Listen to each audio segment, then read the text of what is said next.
Technologie web, framework CSS Bootstrap. Qu'est-ce que c'est que Bootstrap? Bootstrap, c'est un framework CSS, c'est-à-dire un ensemble de fichiers CSS mis à disposition et qui permet de structurer assez facilement un site web. Alors ça a été mis au point par Twitter et ça permet d'avoir un design qu'on appelle modulable ou qu'on appelle aussi responsive. Je vais vous montrer un exemple de site qui utilise le framework Bootstrap afin que on puisse comprendre un petit peu ce que ça recouvre et les avantages que ça présente.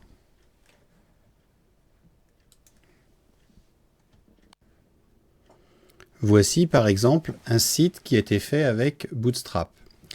On a en haut une barre de navigation. Le look de la barre de navigation peut être modifié, elle peut être noire ou de la couleur du thème, par exemple gris. On voit par exemple qu'on a un certain nombre de boutons qui sont disponibles et l'on voit que les boutons peuvent changer de couleur lorsque l'on vient placer la souris dessus. Pareil pour ces boutons-là.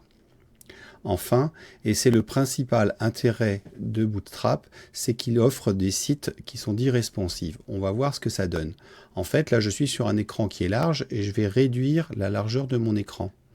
Et vous allez voir qu'à un moment donné, le site va se modifier de taille. Voilà, donc par exemple ici, on s'est rendu compte que les largeurs des marges ont évolué de manière à ce que mon site reste en page.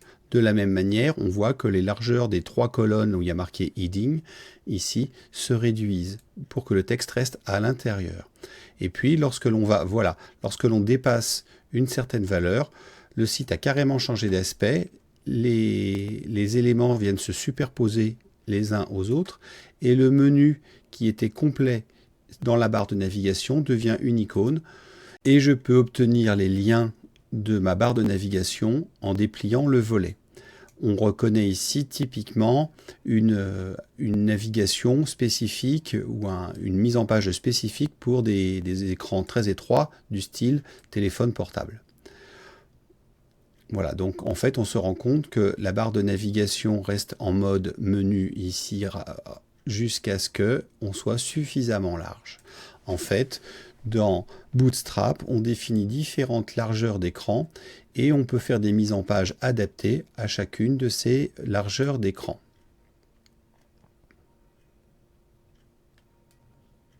Quel code minimum faut-il pour utiliser Bootstrap? En fait, dans l'entête, il faut mettre ces 4 lignes au minimum, donc cette balise méta, et puis les liens qui vont mener vers la feuille de style Bootstrap et les scripts jQuery min ainsi que Bootstrap min.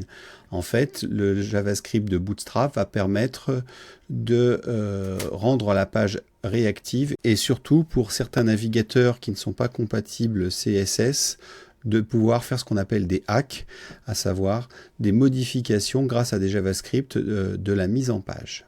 Ça, c'est la version si on a hébergé sur son site les 3 fichiers. Donc là, par exemple, dans le dossier content, il faut mettre bootstrap.css et dans le dossier script, il faut mettre jQuery et bootstrap min. On peut aussi utiliser des versions CDN, donc qui sont sur des dépôts en ligne. Il suffit de lire la diapo, on retrouve les mêmes éléments, donc le méta, et puis le lien vers la feuille de style et les 2 scripts minimum. Alors maintenant, pour utiliser Bootstrap, il faut définir en dessous de body une première balise sectionnante, par exemple une div, qui pourra avoir comme classe soit conteneur fluide. Conteneur, ça va permettre de définir des conteneurs, conteneur a été prévu pour définir une page de largeur fixe. Et conteneur fluide, ça permet d'occuper tout l'espace. Si on revient sur la page précédente, on voit qu'il y a une marge qui apparaît ici, à gauche et à droite. Ça veut dire que l'on est sur une page de type conteneur. Conteneur fluide, le hello serait venu se coller directement là.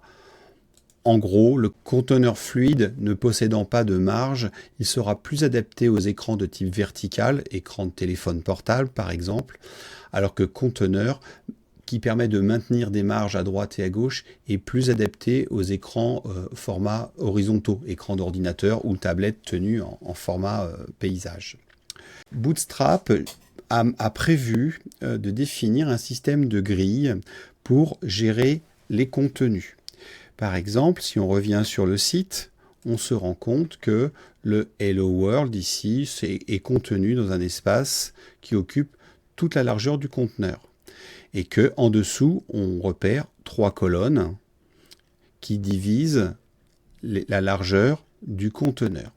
Si on revient ici, ça veut dire qu'en haut, on a utilisé toute la largeur et qu'en bas, on a utilisé 1, 2, 3 largeurs.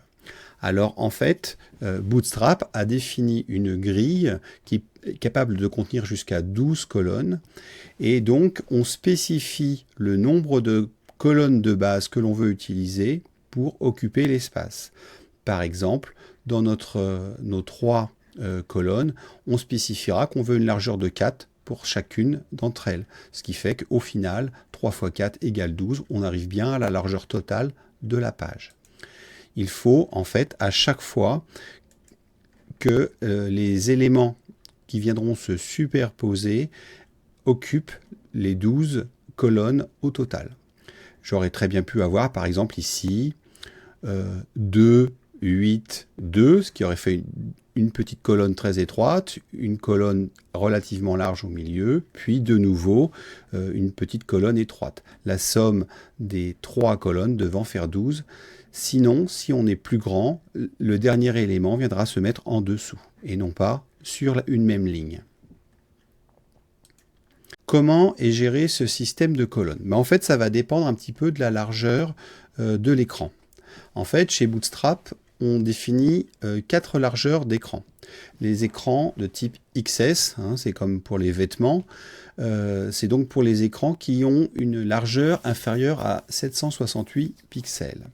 Ensuite, on a les SM qui ont une largeur supérieure à 768 pixels. Les MD pour une largeur supérieure à 992 pixels. Et enfin, les LG pour les écrans larges dont le nombre de pixels est supérieur à 1200 pixels. En fait, lorsque l'écran va changer de largeur, comme on a fait tout à l'heure, eh bien, on va pouvoir adapter le nombre de colonnes en fonction de la largeur de l'écran. Comment est-ce que l'on utilise cette fameuse grille Bootstrap? En fait, il faut commencer par définir une balise sectionnante, par exemple une div, en spécifiant la classe row. Ce qui veut dire que l'on veut définir une ligne. Row, c'est une ligne. Ensuite, on va rajouter à l'intérieur de cette div le nombre de divs que l'on veut mettre dans notre colonne, en spécifiant ici une classe qui va s'appeler colonne-la largeur de l'écran, le nombre de colonnes que l'on désire pour cette largeur d'écran. Par exemple, on va faire div class col sm4. Ça veut dire que pour les écrans supérieurs à sm, on utilisera une colonne qui utilisera 4 colonnes de base. Voilà donc ce que ça va donner ici. En exemple, on a donc une ligne avec une div qui a comme colonne 4 et une div de colonne 8. On voit que la somme des deux fait bien 12. Et donc notre espace sera en gros sectionné en 1 tiers, 2 tiers. Une colonne qui utilise la colonne de gauche. La colonne de gauche occupera 1 tiers de l'écran et la colonne de droite 2 tiers de l'écran. Si on veut une grille qui est responsive, par exemple, on veut une colonne pour les XS, donc pour les téléphones, 2 colonnes pour les tablettes et 3 colonnes pour les ordinateurs, c'est-à-dire les tablettes, les grandes tablettes ou les ordinateurs. Eh bien, on va définir 2 classes ici, une colonne MD4 et une colonne SM6. Pourquoi SM6? Parce que quand on sera sur un écran de type SN, on veut 2 colonnes. Cela veut dire que nos 12 colonnes doivent être scindées en 2. 12 divisé par 2, ça fait bien 6. Je vais avoir mon article qui va occuper la moitié de l'espace, le suivant l'autre moitié de l'espace, et les articles qui suivront viendront se mettre en dessous, 2 par 2, côte à côte. Maintenant, quand je vais être sur un écran plus large, par exemple un écran de type MD, je veux scinder l'espace en colonnes de 4.